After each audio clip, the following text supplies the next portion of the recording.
రాబోయే కాలంలో.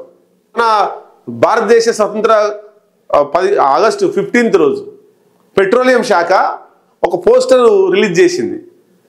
ఆ పోస్టర్లో ఈ వీర సావర్కర్ కూడా అందులో స్వతంత్ర సంగ్రామంలో పాల్గొన్నట్టు, భగత్ సింగ్, గాంధీజీ వీళ్ళతో పాటు ఆయన ఫోటో కూడా పెట్టారు.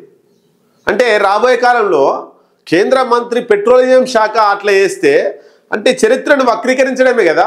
సావర్కర్ పోరాటంలో పాల్గొన్నట్టే అవుతుంది కదా అట్లా పెట్టడం. మరి సావర్కర్ కావచ్చు, ఆర్ఎస్ఎస్ కావచ్చు 100 సంవత్సరాలు అవుతుందని మొన్న 100 సంవత్సరాల వేడుకలు చేసింది కదా. ఆ వేడుకలకు సంబంధించి ఒక క్వశ్చన్ వేస్తున్నాను నేను. మరి 100 సంవత్సరాల కాలంలో ఆర్ఎస్ఎస్ చేసినటువంటి ఒక్క మంచి పని చెప్పండి. ఒక్కటే ఒక్క మంచి పని చెప్పండి ఆర్ఎస్ఎస్ చేసిన పని. చెడు చేసిన 100 చెప్తాం, 100 ఉన్నాయి, 100కు దక్కకుండా ఆర్ఎస్ఎస్ చేసిన చెడు పనులు 100 చెప్తాం.